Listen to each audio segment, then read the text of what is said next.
Mr. Secretary-General, thank you very much for your time, and we are warmly welcoming you here in the capital of Kazakhstan. So, you visited our country in 2017, 7 years ago.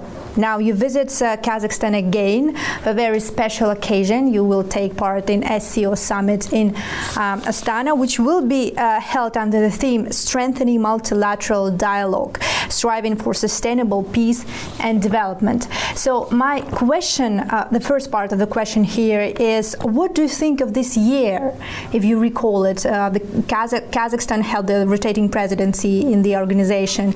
So what do you think of this year? What has it meant for the organization? What contribution Kazakhstan made in providing and strengthening global and regional security? That is the first part of the question. And secondly, and most importantly, what are your expectations of not only for upcoming summit, but for the days to come, taking into account the growing role of regional cooperation in achieving sustainable development goals? It is always with enormous pleasure that I am back here in Astana. Now, we live in a world that is deeply divided. Geopolitical divisions, conflicts, some of them dramatic. So peace is more important than ever. And Kazakhstan has an enormous credibility in this regard for several reasons. First, Kazakhstan was a country that renounced to have nuclear weapons and became a champion on disarmament, on the test ban treaty, and in many aspects to guarantee that we would not destroy ourselves as humankind. Then Kazakhstan is always a bridge builder. If you remember, so many processes are Astana process. I mean, things in Syria, Karabakh region as well. I mean, many of the crises that exist in today's world, the people come together here in Astana. You have always been an honest broker, and your president is a messenger for peace. And this makes Kazakhstan have a huge moral authority at the present moment, and I think it's very good for the Shanghai Cooperation Council to be presided by Kazakhstan in this moment, and I hope that this meeting will be a meeting in which the moral authority and the voice, the strong voice of Kazakhstan will prevail and help us move into a more peaceful and a more, I would say, fair world. Mm-hmm. And indeed, as you mentioned, Kazakhstan is also deeply committed to sustainable development, to the sustainable development goals. There are not many countries in which the governments are so committed to the program that was agreed in the General Assembly, the Agenda 2030, the sustainable development goals, a logic of a development that is sustainable, that addresses the problems of climate, but it is also inclusive, that brings together everybody to benefit from progress. So again, Kazakhstan has, in relation to the program of the UN, a perfect syntony. On the other hand, when you ask me what do I expect, one of the things I expect is to see progress in this fantastic change I'm witnessing in Central Asia. When I was coming to Central Asia in the past, and I came many times as High Commissioner for Refugees, I was in Osh in the terrible moment in which the Uzbek community was having problems in Kyrgyzstan. I remember the conflict between Kyrgyzstan and Tajikistan. There were many other, the crisis of Andijan, many other moments in which I came to Central Asia in difficult circumstances. And Central Asia was rather divided, sometimes countries against each other. Now something has changed, and it has changed thanks largely to your own president, which is the capacity now of the presidents of Central Asia to really come together and to put cooperation first. And we have seen all problems being solved. Uzbekistan just finished the border line with Kyrgyzstan. Kyrgyzstan and Tajikistan are close to come to an agreement on that very difficult issue.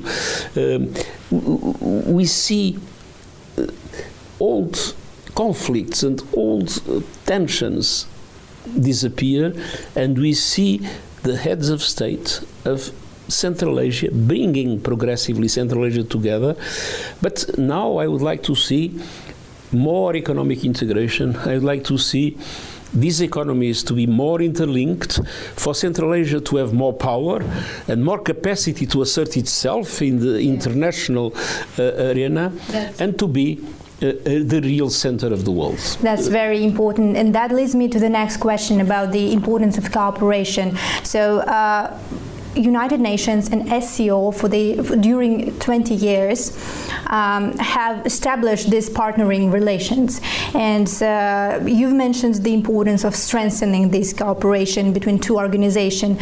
Now, as you earlier said, we are facing existential challenges and crises. So what can organizations like SCO, like UN, do to foster global dialogue and global exchange on different issues, be it climate change, be it sustainable development, or combating terrorism and crimes?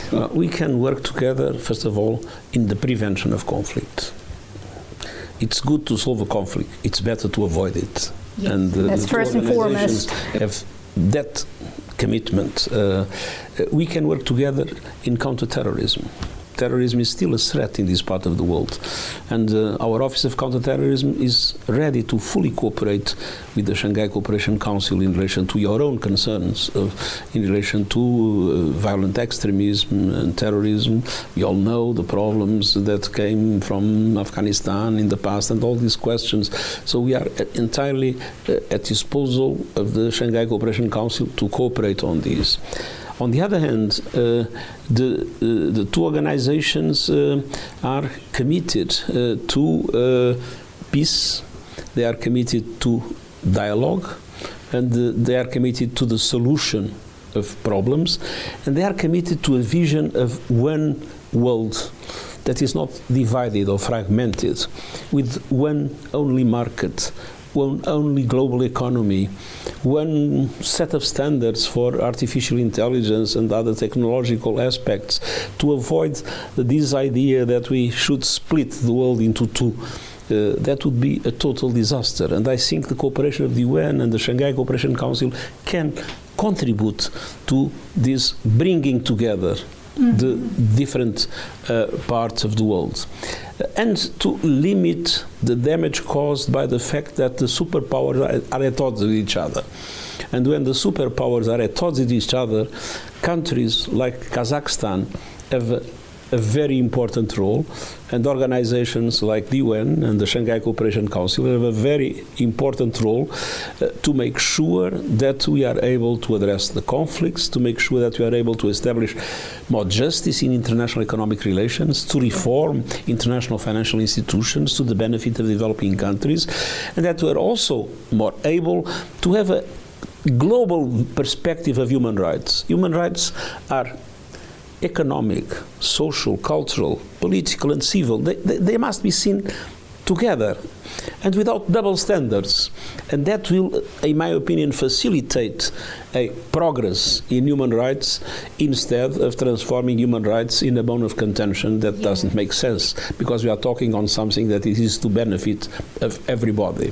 And in that context, let me continue on that, because we have very short of time on this interview. Let us talk a little bit about Kazakhstan and UN's bilateral cooperation. How do you see the future of this cooperation in the days to come? Deeper and deeper. I just visited our hub in Almaty. There was a very important investment of Kazakhstan for the UN to have proper capacity to act here. There are plans in relation to a regional dimension, especially linked to the SDGs, and it will depend on the General Assembly, but I will be fully committed to try to help these things happen. Kazakhstan is very active in the bodies of the UN. the Economic and Social Council, for instance.